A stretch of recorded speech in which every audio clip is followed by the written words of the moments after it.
Assalamualaikum warahmatullahi wabarakatuh. Insan KPK yang dimuliakan Allah, alhamdulillah pada bulan Ramadan ini kita bisa sama-sama belajar dari hikmah kehidupan para salafus saleh, di antaranya di masa Umar bin Khattab radhiyallahu anhu.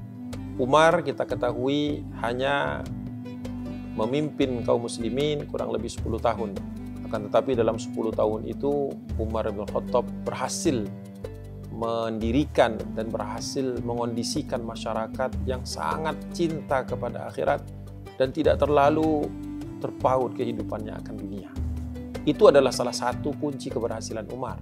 Kalau selama ini manusia menganggap bahwa Umar itu orangnya tegas atau orangnya cenderung kaku, sesungguhnya tidak seperti itu Umar bin Khattab. Kita akan saksikan dalam episode ini bahwa Umar bin Khattab itu orangnya adalah sangat humanis. Orangnya sangat halus perasaannya. Bahkan Umar tidak jarang kita temukan menangis ketika melaksanakan sholat. Atau bahkan Umar ketika ditegur oleh orang-orang yang kalau mungkin dalam kondisi sekarang bisa kita katakan orang yang mungkin tidak memiliki kedudukan. Malah justru ketika Umar mendapatkan teguran dari orang-orang biasa-biasa saja, malah Umar memberikan selamat kepadanya. Ya, mengagumkan bahwa seorang Umar bin Khattab pribadinya begitu mulia. Bagaimana masyarakat bisa merasakan betapa indahnya hidup dalam kesederhanaan. Seperti misalnya Umar bin Khattab sering mengulang-ulang surah Al-A'raf ayat ke-54. A'udzubillahi minasyaitonirrajim. Bismillahirrahmanirrahim. Inna rabbakumul ladzi khalaqas samawati wal arda fi sittati ayyam. Sungguh Tuhanmu Allah yang menciptakan langit dan bumi dalam 6 masa. Kemudian tsummastawa 'alal arsy yughshil lailan nahar. Yang Allah kemudian bersemayam di atas arasy-Nya Allah dan menutupkan malam kepada yang siang dengan mengikutinya dengan cepat. Dengan ayat ini Umar bin Khattab radhiyallahu anhu mengingatkan kepada manusia bahwa sesungguhnya hidup di dunia ini sebentar. Sesungguhnya kita hidup ini tidak dihitung dengan bilangan tahun, tetapi hanya dihitung dengan malam dan siang. Bahwa setelah malam akan ada siang dan kembali lagi malam. Bahwa sesungguhnya kehidupan kita itu antara kerja dan tidur, antara istirahat, bangun, dan melaksanakan tugas-tugas kita di hari kemudian. Jadi Umar tidak pernah mengingatkan kepada masyarakatnya bahwa hidup ini dengan angan-angan yang panjang, puluhan tahun, bahkan mungkin ratusan tahun.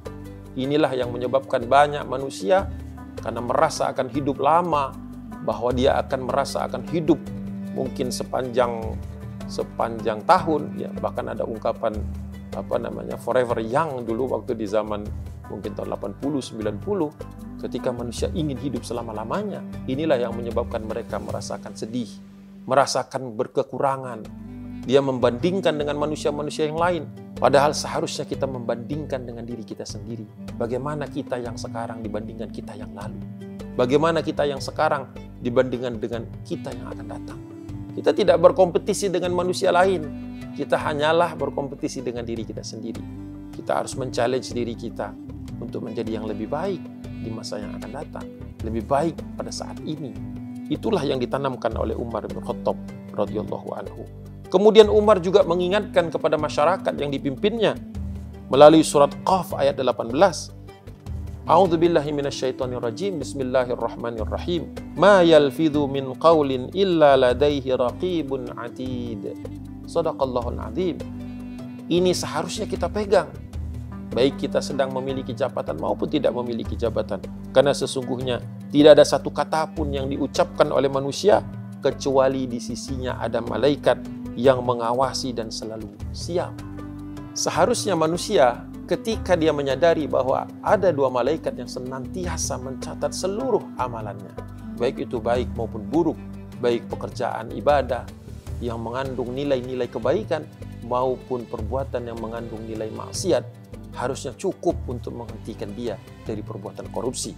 Seharusnya tidak perlu dia diingatkan dengan CCTV, tidak perlu dia diingatkan bahwa ada rekaman, bahwa dia bisa ditangkap tangan, bahwa dia bisa dideteksi dimanapun dia berada. Karena sesungguhnya seorang mukmin ketika membaca kembali ayat surah Qaf ayat 18, ma yalfidhu min qaulin illa ladaihi raqibun atid. Seharusnya dia langsung takut kepada Allah Subhanahu wa taala. Karena sesungguhnya tidak ada yang luput dari Allah Subhanahu wa taala. Kalaupun di dunia ini dia bisa, seandainya di dunia ini dia punya kekuasaan untuk menghindari tangkapan, untuk menghilangkan jejak, menghancurkan bukti, tetapi sesungguhnya tidak di sisi Allah Subhanahu wa taala. Itulah yang ditanamkan oleh Umar bin Khattab semasa pemerintahannya. Ya, bahkan ada sebuah peristiwa yang mungkin sebagian kita pernah mendengar, bahwa dahulu Umar bin Khattab pernah didatangi oleh anaknya Ibnu Umar radhiyallahu anhu. Keduanya menjadi mukmin ketika Rasulullah masih hidup. Jadi keduanya pernah bertemu dengan Nabi SAW. Apa yang terjadi? Ketika Ibnu Umar mendatangi ayahnya yang sedang bekerja di diwan, maka mendadak ayahnya mematikan pelita, meniupnya sehingga ruangan itu mendadak gelap. Kemudian Ibnu Umar bertanya kepada ayahnya, "Wahai ayah, kenapa kita bertemu dalam keadaan gelap gulita?" Kemudian Umar bin Khattab bertanya kepada anaknya, "Engkau datang ke sini menemui aku sebagai ayah, atau engkau mendatangi aku sebagai seorang khalifah, sebagai seorang pemimpin?" Kata Ibnu Umar, "Aku sudah rindu kepadamu ayah. Aku sudah rindu kepadamu ayah." Maka kata Umar, "Engkau mendatangi aku sebagai ayahmu. Oleh sebab itu kita tidak bisa menggunakan minyak yang membakar pelita ini, yang menerangi ruangan ini. Ini adalah penyalahgunaan wewenang dan penyalahgunaan fasilitas negara." Masya Allah, Umar bisa seketat itu dengan keluarganya, dengan anaknya sendiri.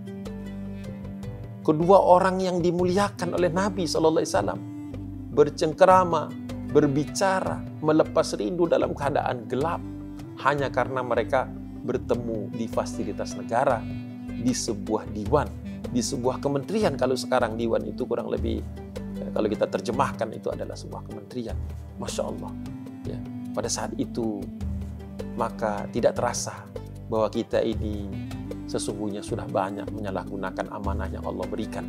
Karena terkadang kita tidak ragu-ragu menggunakan fasilitas negara, tidak ragu-ragu melakukan hal-hal yang sesungguhnya di zaman Umar sangat-sangat tercela. Wallahu a'lam bishawab. Mudah-mudahan generasi kita bisa mengambil hikmah dari generasi terbaik umat Islam ini. Alhamdulillah, insan KPK yang dimuliakan Allah, mudah-mudahan kisah pendek ini menjadi pengingat bagi kita dan melejitkan diri kita untuk menjadi manusia yang lebih baik lagi. Billahi taufiq wal hidayah. Assalamualaikum warahmatullahi wabarakatuh.